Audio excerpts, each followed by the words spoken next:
Rock Jocks does not express the views of any Mountain West Conference members or their affiliates. If you smell what the Rock is cooking. We're less than a week to the return of college football. It's about time Schwartz and P-Crow took sides. It's our 2013 football prediction special here on Rock Jocks.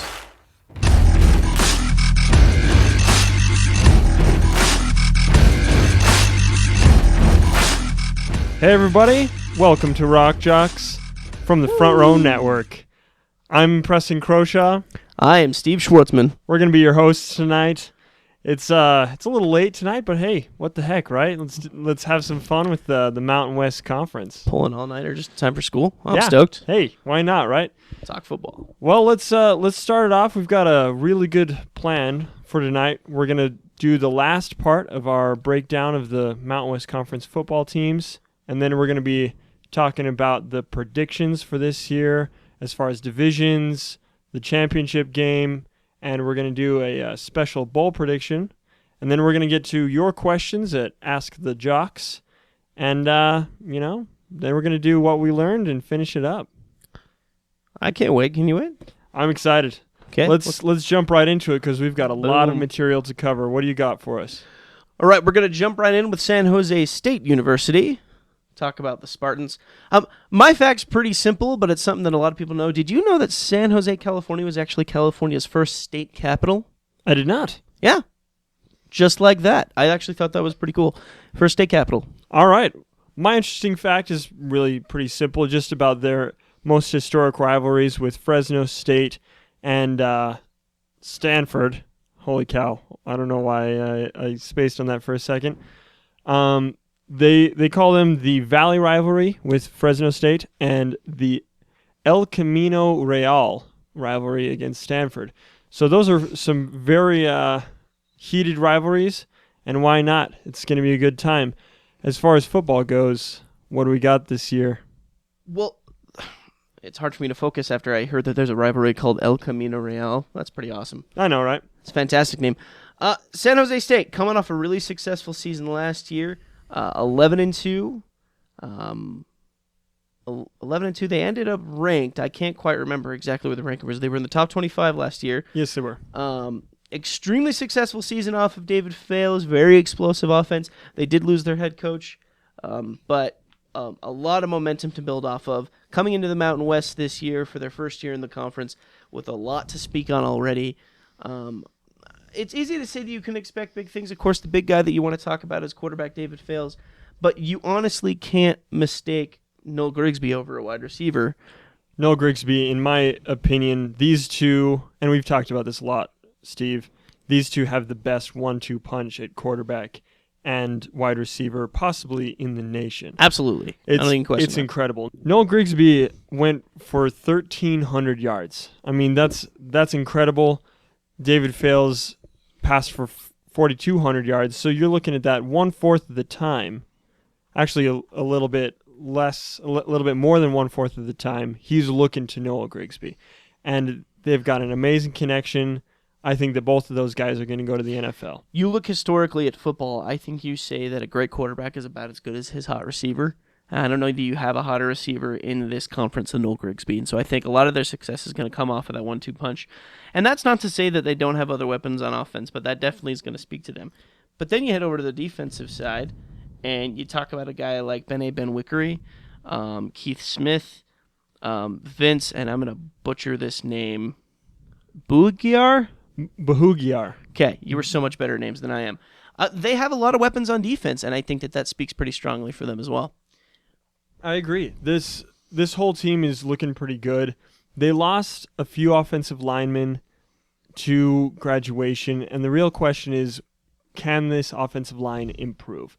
It's going to be tough for them to just jump right in with some inexperienced guys, but I look for Nicholas Casper to lead this group and protect David Fales. They're moving to the pro set, a pro-style offense. So it's going to be a little bit different than last year when they were in the pistol for them to really protect David Fales. But, I mean, David Fales, he is who he is. He's going to pass the ball really well. I think that no matter what, he's going to have awesome awesome stats this year. Absolutely.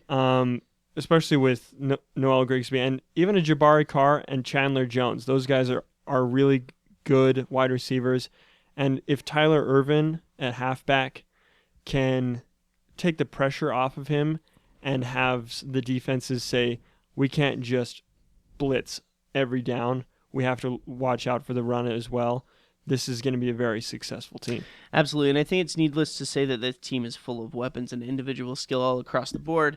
So the San Jose State Spartans finished 11-2 last season. Preston, where do you see them finishing off this year? I have a hard time picking this one because San Jose is going to have some really tough competition this year. They've got to play some really hard games. Stanford, Utah State's not going to be easy. Then they have to play San Diego State, Nevada, and Fresno State as well. I think that they are going to have a good season, but not quite the same numbers as last year. I'm going to put them at a 9-win team. So 8 wins in the regular season and then a bowl win. And, it's going to be tough for them to maintain their momentum, losing their head coach and such, but they're still going to have a really good season.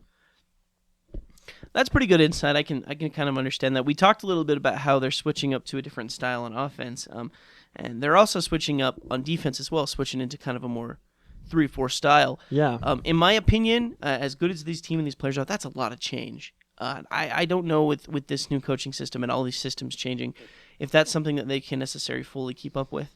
I can definitely see a 9-win season. I would throw in also that, to me, honestly, that's at best. I think San Jose is going to be a good team, a competitive team in their division.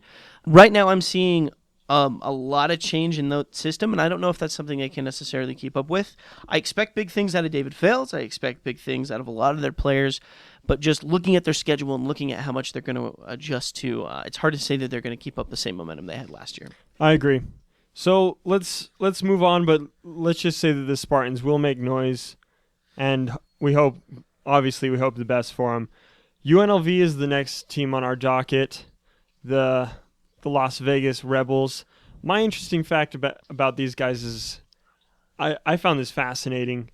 UNLV's original logo was actually a wolf, as in the Nevada Wolfpack, wearing Confederate garb. So he was in a Confederate soldier's outfit.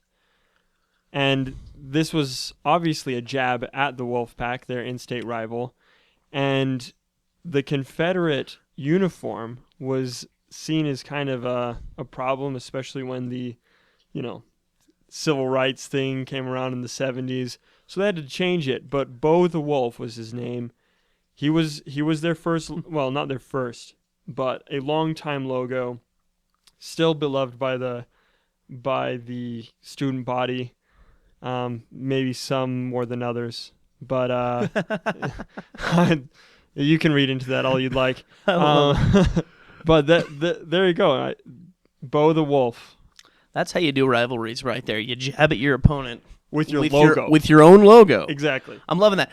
I'm going to get a little specific to Vegas. If you've been to Vegas, you know there's a whole lot of crap there. But one of my favorite places whenever I travel the Strip is to head out to the Coca-Cola store and try out. They have, I forget what it's exactly called, but they have a tray that you can buy where you can take a shot of Coca-Cola from different places around the world. And there's one that I have to highlight. It's an Italian mixture. If you've been there, you will remember it so much. It's called the Beverly. The Beverly. And it is, and I'm saying this with so much, no, I'm not saying it with love. I'm just going to say it bluntly. It is the most disgusting thing I've ever tasted in my entire life. It absolutely tastes like bile. But the reason I say this is a lot of cool stuff you can check out in Vegas. But if you want a really fun attraction, get on YouTube and watch any of the hundreds of videos of people sitting in the Vegas store just drinking Beverly and gauge their reactions. I did a chaser with it with just cherry Coke and just I couldn't handle my drink. I had to show that's a fun attraction. Get out and try that out. That being said, let's go gridiron with our Rebels. Well, Bobby Houck is coming in for another season at UNLV, and they had a rough go at it last year. They were 2-11, which I think is interesting. They played 13 games because of the just scheduling oddities. But Nick Sherry is their quarterback. He's pretty good. I really liked what he was able to do as a freshman last year. This year he's a sophomore. We look for him to improve. He had 16 touchdowns and 17 interceptions last year. So that, there's definitely room for improvement there. The big name on offense for me is Tim Cornette, and I know that you like this guy. I absolutely love Tim Cornette. 1,200 yards last year, and that's coming off of what was not fully a successful year for them. For him, he really stood out for me. I love Tim Cornette as a running back. I think that he's extremely good. He's a great red zone guy. And I feel that he's someone that if he can focus a lot on getting points for these guys, is going to be extremely successful for them. But right now, I would say that he's really their biggest weapon on offense. Devontae Davis is also someone that stands out on offense at the wide receiver position. I think Marcus Sullivan is also someone that could speak a lot there. Yeah. But really, when it comes down to weaponry, as much as Nick Sherry could potentially have some decent things to speak on, it really comes off of Cornette's shoulders, and I think that he's someone that, if they see success, definitely could come off of. Yeah, I want this team to be good really, really bad. It's tough to say that they will be good with any sureness. I hope the best for Bobby Houck, but this year is kind of the year if he doesn't really pull it out and make things better, he might be getting the boot this year. So that is an unfortunate situation. The big problem for me that I look at is their defense. And we've talked about this several times, Steve, you and I, especially their secondary and their decision making. You have to wonder if they're going to be able to improve their discipline and be able to defend against the great passing attack that this conference is going to have. The question for UNLV is not skilled defense, it's smart defense. And I don't know that necessarily they play a smart containing defense that can really slow a team down. And you look at who they have to play this year in the West Division, and it's hard to say that they're going to slow a lot of teams down. Granted, some of their losses last year were really close. There was a really exciting triple overtime 3-point loss to Minnesota, and they have a potential revenge game against them this year that could pose a lot of fun. Barely lost by 5 points to Nevada. But it's just, in my opinion, it's hard to say that they've done enough to really step up and improve their record. Right now, as it stands, in my opinion, I think UNLV is probably a 4-win team, just based on everything that I'm seeing. You don't know if they could shock you. They're definitely a pesky team. They can hold in against a lot of opponents. I think there were a lot of games last year where they were able to hold their own, at least for a half. But they're a team that's generally improving. And trying to improve. And I agree with you. I think Coach Houck is someone who really is going to have to prove a lot of leadership for this team. It's going to take a lot of senior leadership. It's going to take a lot of responsibility to see to it that this team starts playing smart more than playing skilled. And I have a hard time believing that that's something that can happen right now. Yeah, UNLV returns a lot of starters from last year. They were very young and inexperienced last year. This year, they're bringing back, I believe, is 18 starters. Yes. So they only lost 4 starters from last year. So that really says that this program has the potential to be much better this year. I agree with you that they're probably going to be a 4-win team. If they really surprise people, a 5-win team. But they're going to be in the bottom of the West Division. The West Division is strong. Obviously, we established last episode that the Mountain is stronger, but the West is strong still. And it's going to be tough. It's going to be a tough go for the Rebels. I say 4 wins as well. Very cool. Well, let's head over to Northern Utah, talk about the Utah State Aggies. You got some facts for me, Preston? The Utah State Aggies. Well, my interesting fact is actually kind of a combo of 2. I think that it's very cool that whenever they win in any sporting event, they light up their main building, which is fittingly called Old Main. they have an A on there and it turns blue when they win.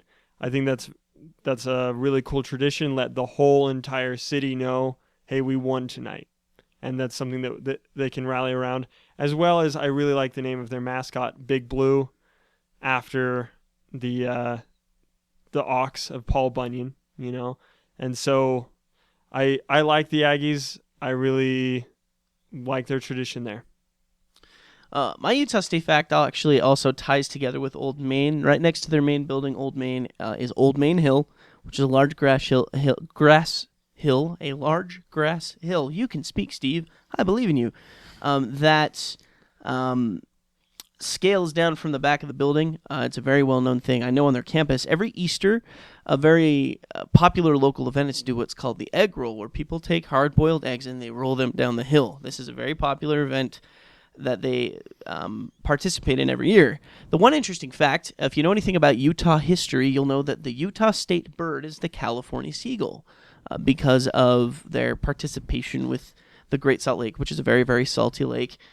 I'm not going to go into the history of birds with you, but one interesting thing is that the week after Easter, the campus at Utah State is very famous for having a large infestation of seagulls flying around campus, specifically, probably for a lot of reasons, but for one of the biggest reasons, because of their attraction to all of the eggs that are left broken and battered all throughout Old Main Hill. There you go. It's a very, very common, after Easter, follow anyone at Utah State and get on Twitter. They commonly comment about the infestation of seagulls, and if you've ever wondered why, Utah State fans, now you know, and knowing is half the battle. That was G.I. Joe. Well, thank you, Steve, for that interesting fact. Utah State being our host institution, I'm actually kind of embarrassed that I didn't know that. So there you go. It happens to us all. Yeah. All right. Let's talk football. The Aggies this year have a lot of talent returning, and you look over this roster, and it's really hard to say that they're not going to be a good team. On offense, let's start it off again with the quarterback, and this is the big name, Chucky Keaton. He's a Heisman candidate. He's going to have, a great year if he follows suit from last year. He had 3,300 yards through the air, 27 touchdowns. He had a really good run game as well, and he's just hard to contain. Nobody has really figured out how to contain Chucky Keaton. Here's the honest thing about Chucky Keaton that I feel helps him stand up above a lot of great quarterbacks, not only in this conference but nationwide. You look at a lot of great college quarterbacks, and they pose impressive numbers, and they put together some really good points. The thing, if you look at Chucky Keaton game to game, is that he produces big at pivotal moments. USU had 2 losses last year, honestly solely off of special team efforts. I mean, you look at their loss to BYU, had a lot to do with defensive efforts and lack abilities to convert, but those games were lost essentially on kicks and special teams and situations like that. The Wisconsin game, very specifically, Chucky Keaton had set that team up to win with some huge passing plays, and that's an impressive thing. I think there's a lot of emotional maturity that comes from that, a lot of great leadership, and I feel like that's the type of energy that will support the Aggies in their efforts this year. But across the board, you look at the team, and I feel that emotional maturity and leadership is essentially there with a lot of different players, specifically at the linebacker position. And I know that you probably, if you'd like to, could talk all day about the depth at linebacker. Yes, I could. Yeah, absolutely, I could. Let's talk about it. Jake Dowdy, Zach Vigil, Kyler Fackrell, Tavares McMillan, Terrell Thompson. They're all incredible linebackers. And we've talked about good linebacking cores before at Colorado State and, Boise State. But this is the best linebacking core in the conference and one of the best in the nation. They're going to have a really good year this year. Their whole team is really coming together in Logan. And you look on both sides of the ball, great leadership, 5 returning offensive linemen. You look at Tyler Larson, probably an NFL draft pick this year, as well as Jamie Markosian. It's going to be a really great year for the Utah State Aggies, and let's just see how it plays out. Absolutely. So last year, 11-2, Preston. Where do you see Utah State finishing off this year? I think that they're going to have a very similar year. I'm going to put 11-2.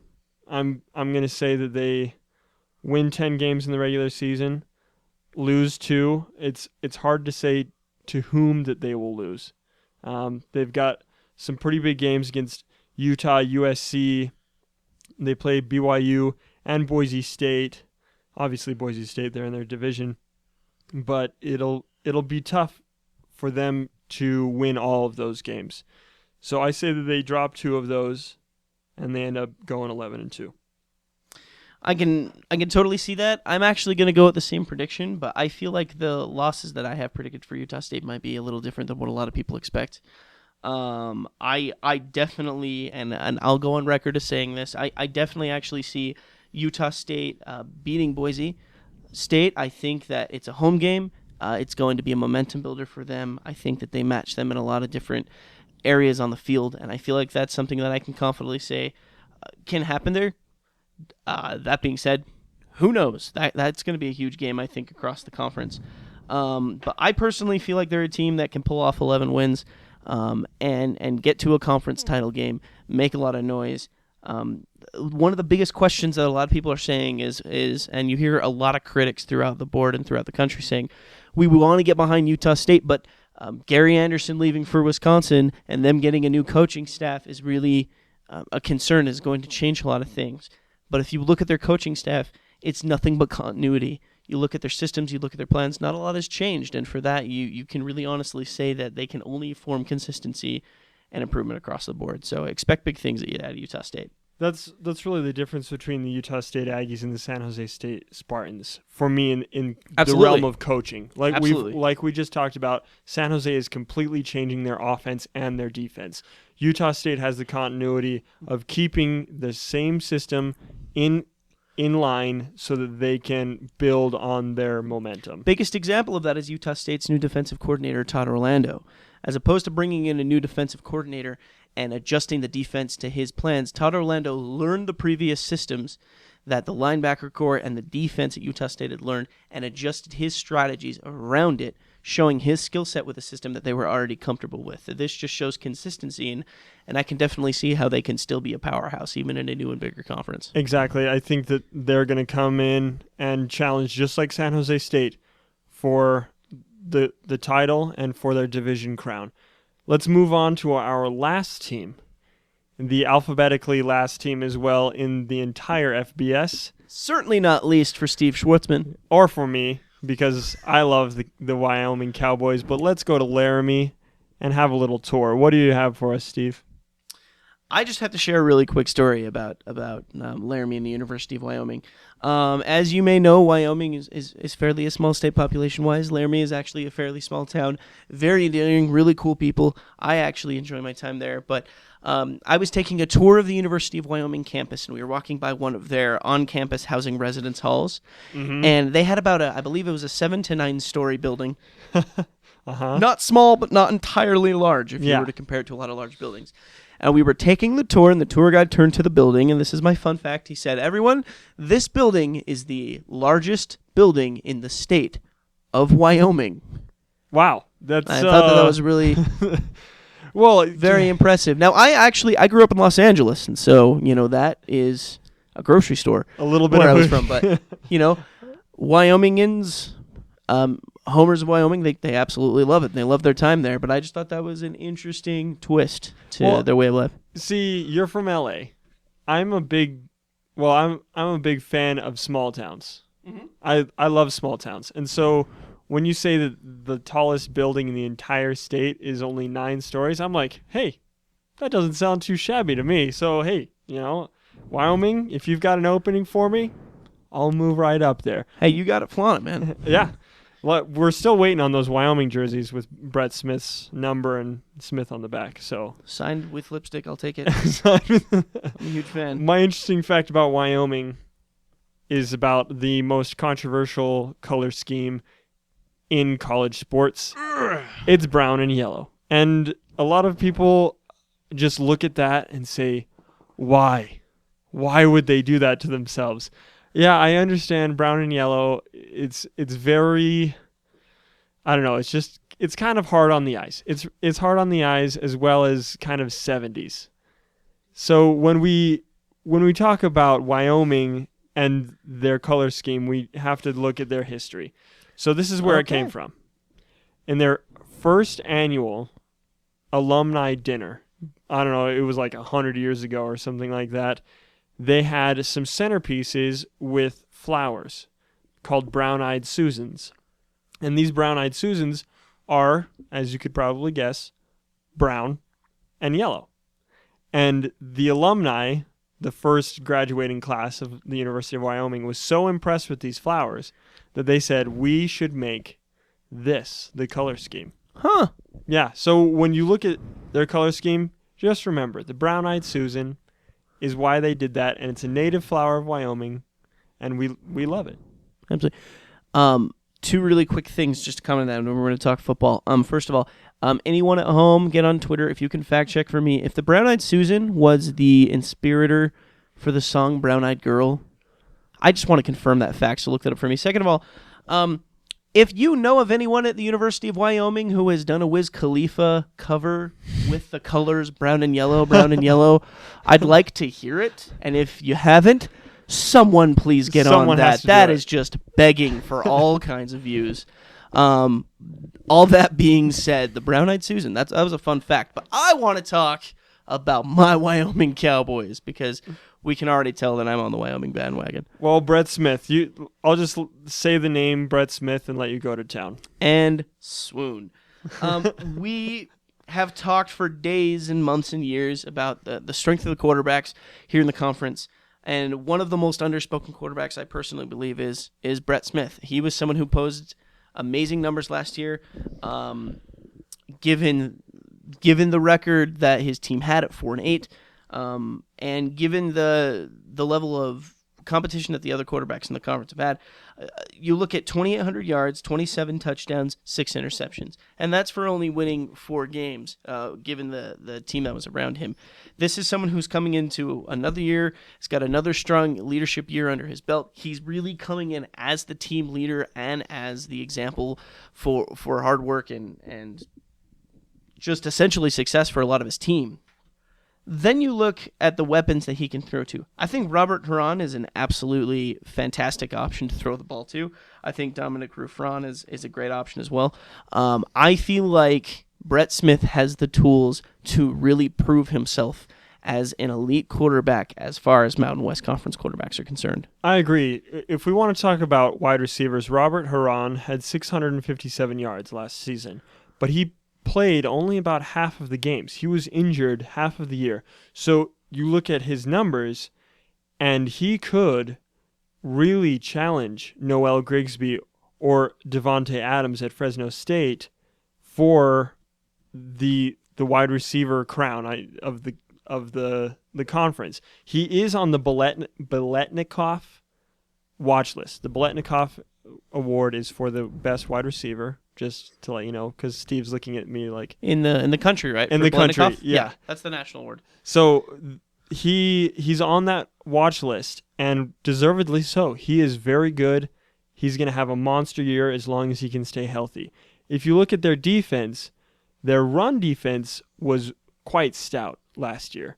Their problem was their pass defense, and if they can shore that up, I really think that this team is going to have a special year. I think that Marqueston Huff is going to have a good year as a defensive back. He was at the Mountain West Conference Media Days, and just listening to him talk, he's excited about his team. He's going to have a monster year, and I think that if he can be the leader that they need him to be in that defensive backfield and really make themselves a more consistent defensive team, I really have no problem seeing this Wyoming squad going really far.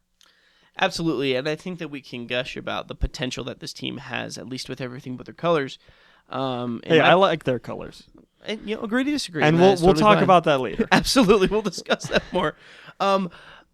In my opinion, this is definitely a team that is going to be on the rise and will be a team that will make tons of noise in the future. Right now, I look at the leadership with Brett Smith. I look at exemplary coaching with Dave Christensen. Last year they were a 4-8 team. This year I firmly believe this is a 7-win team, and I firmly believe that this team goes bowling. I think they have all the credentials to be a very strong contender in their division and in this conference. I believe so. Their first game is at Nebraska, and I really think that they're going to go to Lincoln and give Nebraska a good game. Brett Smith will establish himself as a legitimate threat all across the country. They're going to beat Idaho. They're going to beat Northern Colorado. I think that they beat Air Force. I think that they beat Texas State, New Mexico, Colorado State, San Jose State. The first two are kind of toss-up. San Jose is going to be tough, but their first half of their schedule is very favorable. And if they can get through there with 4 or 5 wins, I have absolutely no problem saying this team is going to be a 7-win team. It's all about, in September and October, it's all about momentum, and I think that they're a team with those kind of credentials. So there you have it. We are finally finished with our insider look at all the teams here in the Mountain West Conference. We are less than a week to football season, and if you're like me, woo, you are shaking right now because I can't wait for football. But I got to tell you something, Preston. We've done a lot of analysis. We've shared a lot of numbers. We've become good friends. I think us and our listeners have become good friends. But it's about time we got bold. It's about time we made some predictions. Let us do it. Let's start off with the divisions, Steve. I think that that's kind of the natural way to start things off. And I feel you. We could analyze this all day long, but I just want to do really quickly 1 through 6 of both divisions.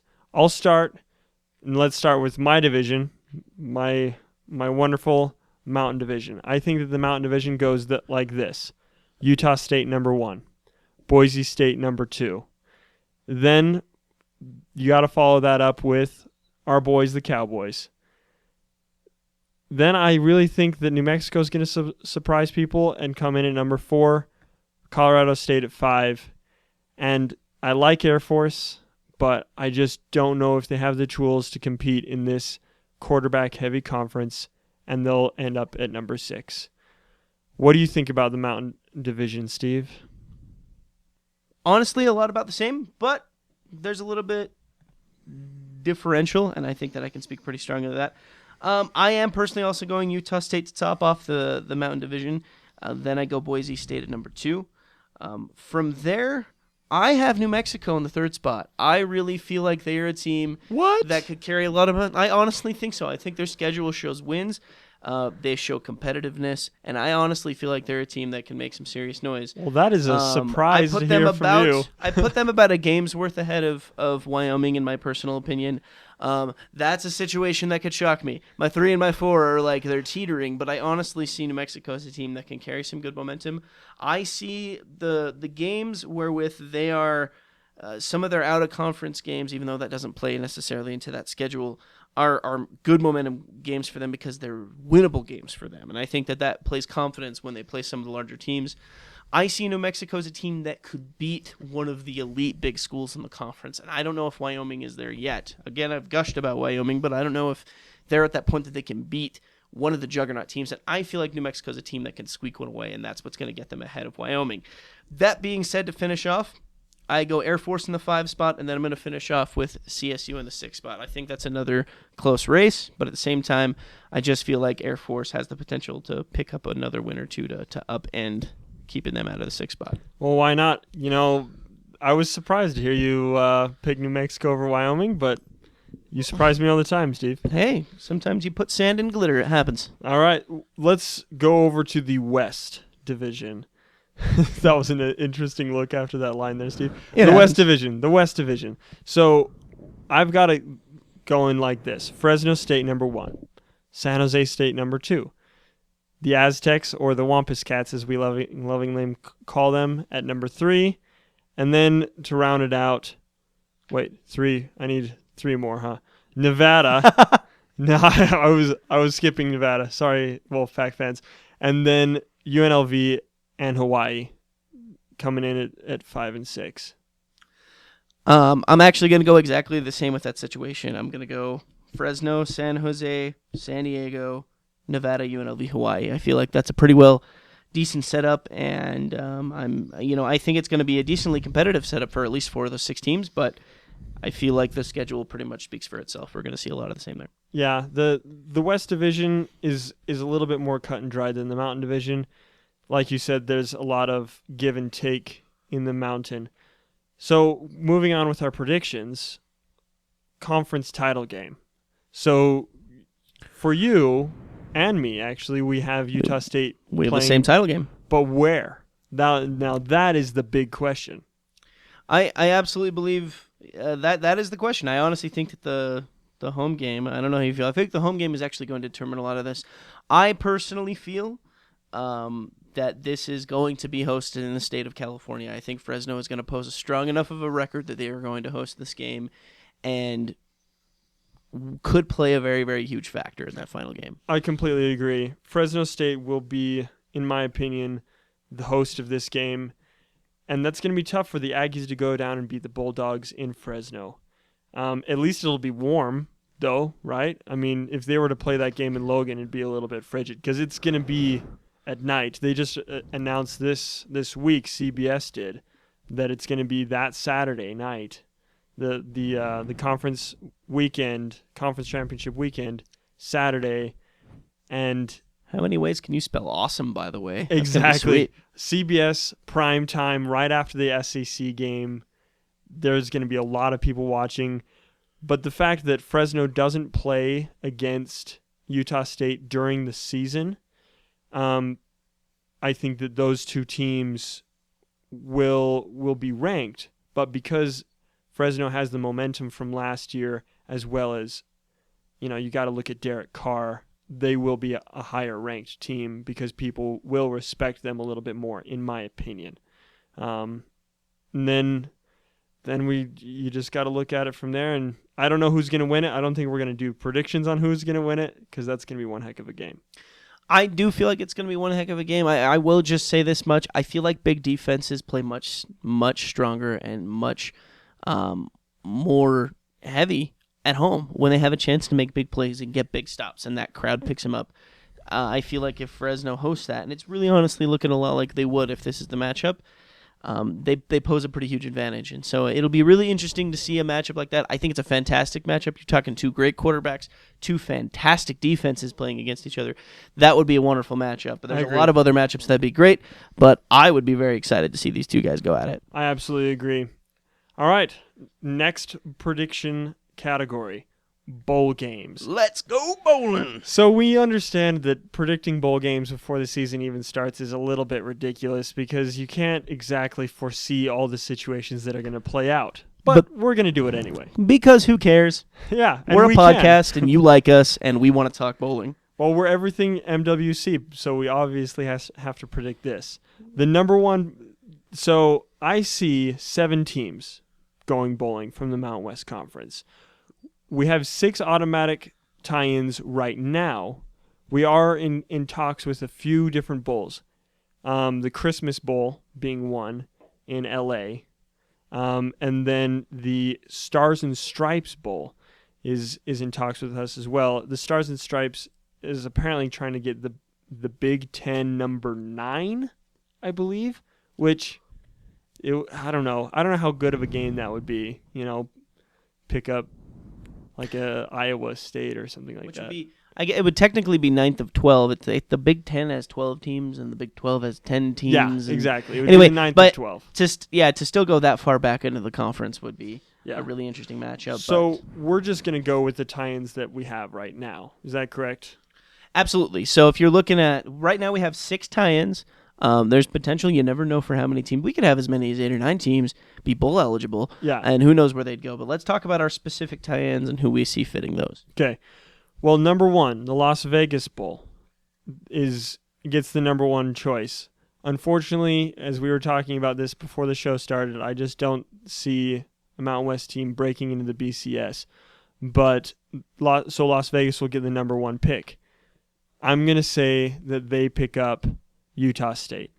Las Vegas does. I guess I just threw out who I think is going to win the conference game, so I'm going back on my promise that I wouldn't predict the conference championship game. So Las Vegas picks up Utah State. The Poinsettia gets number 2. They're going to get a California team. That makes a lot of sense. they get Fresno. Armed Forces Bowl will take a Boise State. I think that will be a great draw for them. New Mexico Bowl, we had a really interesting conversation about this earlier, and I finally determined that they will go with a San Jose. The Hawaii Bowl, I think they go with a San Diego. And then famous Idaho Potato Bowl, keep it local, regional, try and get as many fans to that game as possible. They pick up Wyoming. And then I think that the 7th team that will be picked up will go to the Beef O'Brady Bowl, which has a tie-in with the quote-unquote mighty American Athletic Conference. And the AAC won't get all their tie-ins filled because they won't have enough bowl-eligible teams.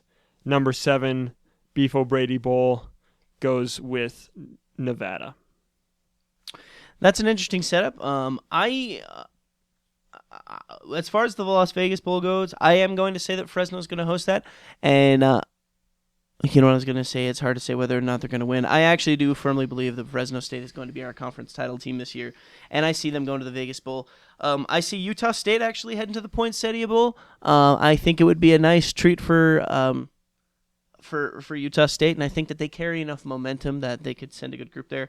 I have Boise State at the Armed Forces Bowl. Boise is a team that travels extremely well as far as their fan base, and so I think you could send them to Timbuktu and they would get a good fan base there, so I think it'd be great to send them out to Dallas-Fort Worth.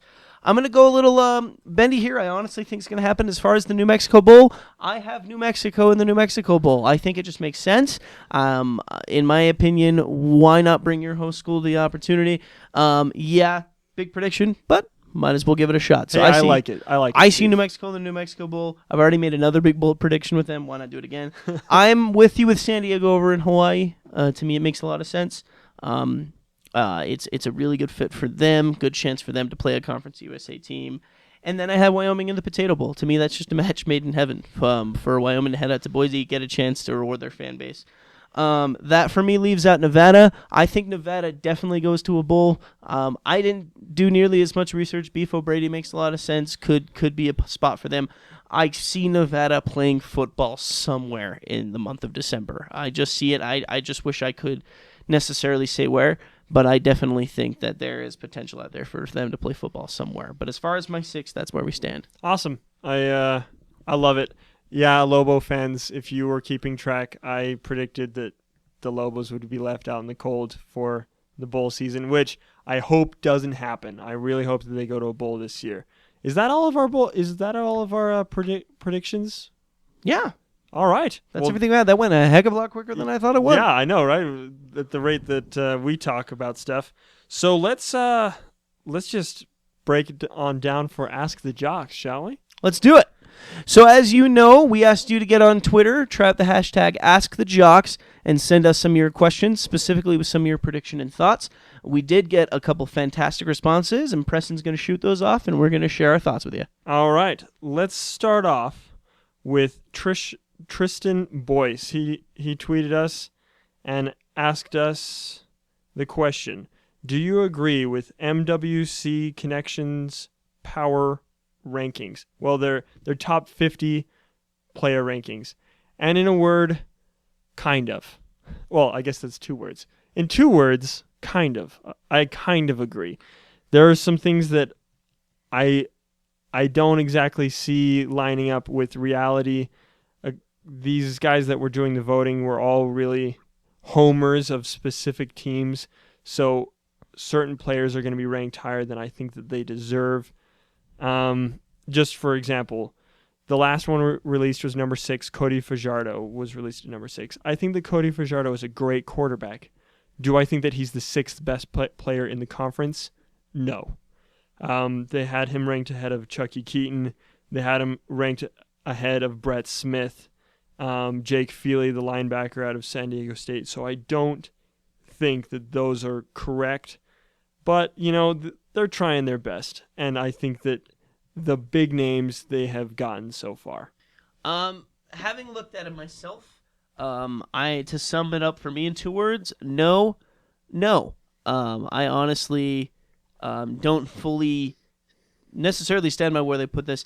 And I'm going to put it like this. As far as great wide receivers go, I think Noel Grigsby is honestly better than the 7th best player in this conference. I think that he is an extreme weapon that is going to have a huge future, and I personally see him as a top 5 player. I see Chucky Keaton ranked a lot higher. Tyler Larson out of Utah State is a potential first-round draft pick next year and is going to pay some huge dividends for that team. And you know, we both love Cody Fajardo. We both think he's a great player. But at the 6th spot, that just doesn't make sense to me. This all being said, you can pretty well predict where their top 5 is going to go from here. And it does make a lot of sense, and it's a pretty easy face. But that 10 to 6 range, I think really just sours this list, and I don't necessarily feel that strongly about it. I also personally feel like there isn't as much emphasis and strength for a lot of some great defensive players in this conference, and I don't think you look at the bottom of the 50 and there are a lot of strong defensive players that I think should have been put a lot higher. Yeah, well, the thing is that you can't move everybody higher, you know, because you have to move some people up and some people down. But, you know, they gave it a shot. Obviously, Steve doesn't agree with them, but give that article a read. No hate, just indifference. It all happens. Okay, let's go to the next question. Ogden Aggie, TK311, tweeted us, what are the odds of SJSU making the West over FSU? Could we get a U-State Spartan MWC championship game? So we already talked about our predictions for this championship game, and we both picked Fresno out of the West. What do you think about this question, Steve?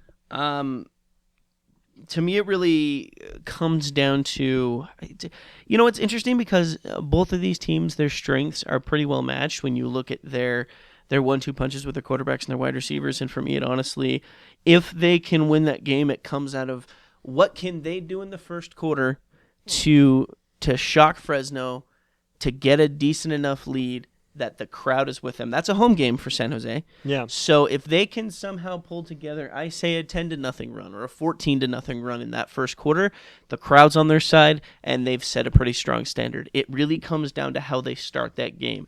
How do David Fales and Noel Grigsby make it so that Fresno has something that they just can't handle? And how does their defense maintain and contain Derek Carr? If they can do that, I think that their chances are good for pulling that win together and possibly catapulting them into the title game. Chances of that, in my opinion, are pretty rough, though. That's a juggernaut team out of Fresno. Yeah, if we could see a championship game between Utah State and San Jose State, that'd be a really cool game. It would be a matchup of a game that was on prime time on ESPN. That would be an incredible matchup. You know, a little bit of a grudge match. I love games where you have a rematch, you know, from earlier that season. I give the Spartans about a 20% chance of winning that game. I feel you. Just because I feel that Fresno has a stronger defense led by Darren Smith. He's an interception machine. And obviously David Fales is an extremely accurate passer. However, it'll be tough for them to overcome the fact that Fresno has a stronger defense than they do, and it really comes down to something that we've already talked about this episode. If the players can buy into these strategic changes, the move from 4-3 to 3-4 and the move from pistol to pro set, it's going to be a very interesting season to see how they develop into these systems. Let's move on to our next question. Let's hear it. Matt Sonnenberg, the big guy from the Front Row Show, tweets us. He said, does Boise State lose 2 of their 4 games against Nevada, at Fresno, at SDSU, and at USU? That's quite the gauntlet. I think that losing 2 of those games is a very legitimate prediction. Like you said earlier, you think that Utah State is going to beat them in Logan. Fresno, I think that Fresno State's going to beat them. Because, I mean, those 2 games are away games against the 2 strongest contenders in the conference. It's going to be hard for the Broncos to overcome the home atmosphere that the other teams have. And so that's what I think. I think that they're probably going to beat Nevada and SDSU, but who knows? You know, Cody Fajardo and the Wolfpack could really surprise people. and SDSU having that game at home. So that is a tough part of their schedule for the Broncos. I agree. I feel like losing to those makes a lot of sense. In fact, that's exactly what I see doing. I really do see Fresno pulling together at home against Boise and really pulling together a win. Then Boise heads home to face Southern Miss, and then they take a week off and play Utah State. In my opinion, just don't feel like with that Fresno, then Southern Miss, then Utah State, it's enough momentum for them to go to Logan with a team that, if you look at USU's schedule, is going to be carrying a lot of momentum.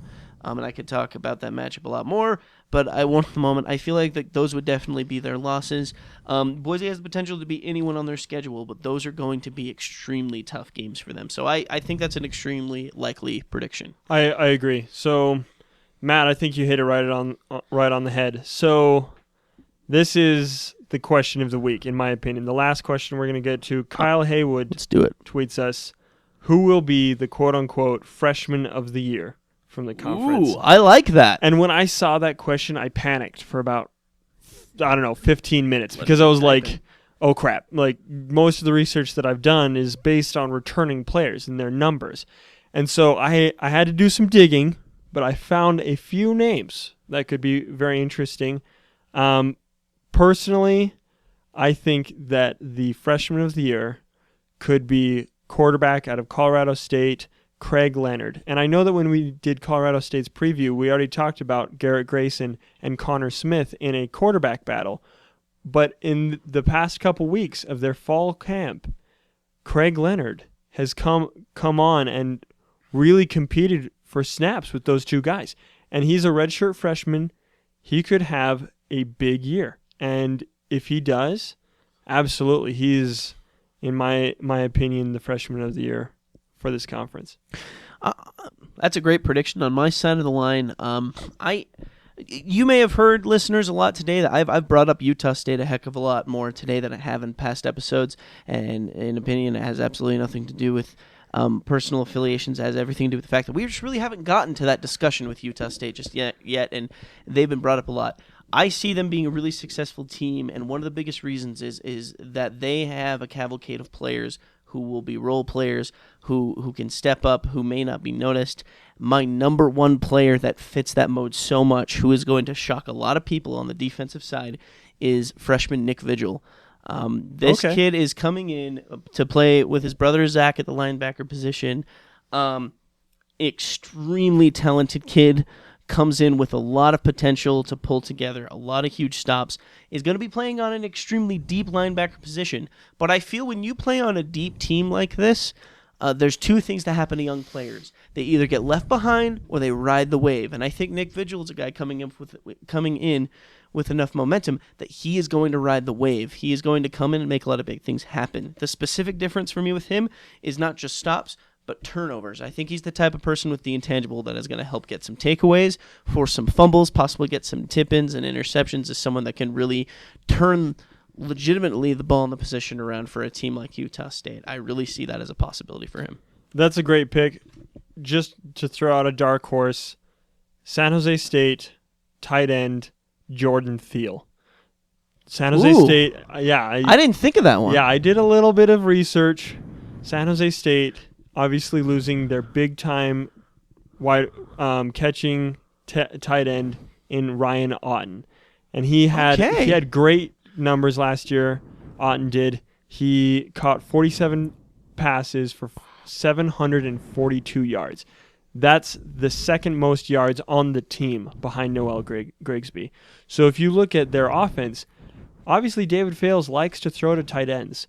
And if Jordan Thiel can come in and say, this is my position as a redshirt freshman, and develop into that catching tight end that they use so much, he could have great numbers and have a really good freshman season. Absolutely, and that definitely proves just what a tight race it could be at the freshman situation. Fantastic question, Mr. Haywood. We love to hear questions like that. Keep those questions coming. Hashtag #AskTheJocks. Get up and join us on Twitter at MWCRockJocks. Send us your questions. Send us your thoughts. We always love to hear from our listeners. But that covers just about everything we have for today. But it always begs the question, Mr. Preston, what did we learn today? What did we learn? I learned that Steve's love for Wyoming is not superseding of all things, and that was very surprising to me. I was like, when you threw out New Mexico as number 3, I just thought to myself, what is going on? He's not picking the Pokes. I was surprised, and I learned, and you know what? I like the pick. I like it, and what the heck, man? Way to teach me. Anytime. And if there's anything that I did learn, even though I did have to make some harsh predictions about my bandwagon feel for my Pokes, I just got to say, when it comes to teams with potential and it comes to teams that carry the banner and colors of success, what I learned today is that it's always brown and yellow, brown and yellow, brown and yellow. Someone get that cover made. I'm telling you. You're going to go, that's viral right now. And you can record me and auto-tune it, and I'm totally fine with that. That's a big thing I learned today. The other thing that I learned just minutes ago is that the success of this conference is definitely going to come from the youth that we have. And honestly, not just in our players, but also in a lot of coaches and a lot of momentum. And yet again, one of the million reasons why the next couple days needs to just surpass itself so we can get back to football. Absolutely. Let's just wrap it up right now. Now that we've done our What Did We Learn, go check out themwc.com. Go check it out. Absolutely. Very cool. They have the brand new website. It went live last week. It's pretty. It's efficient. You'll love it. Go check out our other podcasts on the Front Row Network, Junkies, Agents, and of course the Front Row Show. We have a great time here. Thank you so much for listening. It's been a fun one, Steve. Absolutely. I've loved tonight. I've had a really good time. I've learned a lot. I've talked a lot about football. I am rambling right now. So let's call it a night. Let's do it. Let's do it. I'm Steve Schwartzman. I'm Preston Croshaw. Join the climb.